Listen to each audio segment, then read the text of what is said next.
દરેક નીતિની સામે કાયદાની રીતે ઊભો રહેતો SSK ન્યૂઝ ચેનલ।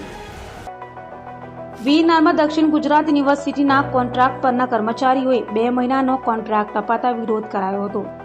વીરનારમાં દક્ષિણ ગુજરાત યુનિવર્સિટીના કોન્ટ્રાક્ટ પરના કર્મચારીઓએ વિરોધ કર્યો હતો। 11 માસના કરાર આધારિત કર્મચારીઓએ વિરોધ કર્યો હતો અને ત્રીજા મહિનાનો કોન્ટ્રાક્ટ પૂર્ણ થતાં 11 માસની જગ્યા પર માત્ર 2 મહિનાનો કોન્ટ્રાક્ટ અપાતા કર્મચારીઓએ વિરોધ કર્યો હતો અને વાઇસ ચાન્સેલરની ઓફિસ બહાર ક્લાર્ક, પિયુન, સ્વીપર, માળી હેલ્પર સહિતનાઓએ બેસી વિરોધ કરી કોન્ટ્રાક્ટ લોલીપોપ બરાબર હોવાનું કહી જ્યાં સુધી 11 મહિનાનો કરાર લેખિતમાં નહીં આપે ત્યાં સુધી વિરોધ કરાશે તેમ જણાવાયું હતું।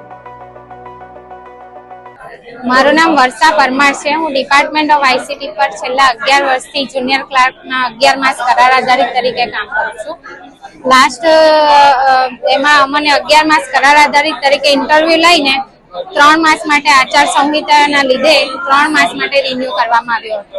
ત્યારબાદ પણ અમને કહેવામાં આવ્યું હતું, બાંહેધરી આપવામાં આવી હતી કે અમને હવે પછી 11 માસ માટે કરવામાં આવશે, પરંતુ ત્યાર પછી પણ 2 માસ માટે જ કેમ રિન્યુ કરવામાં આવ્યો એ અમારી ખાસ મૂંઝવણ છે અને એ 11 માસ ક્યારે કરશે એ અમારે જાણવું હતું। દરેક નીતિની સામે કાયદાની રીતે ઊભો રહેતો SSK ન્યૂઝ ચેનલ।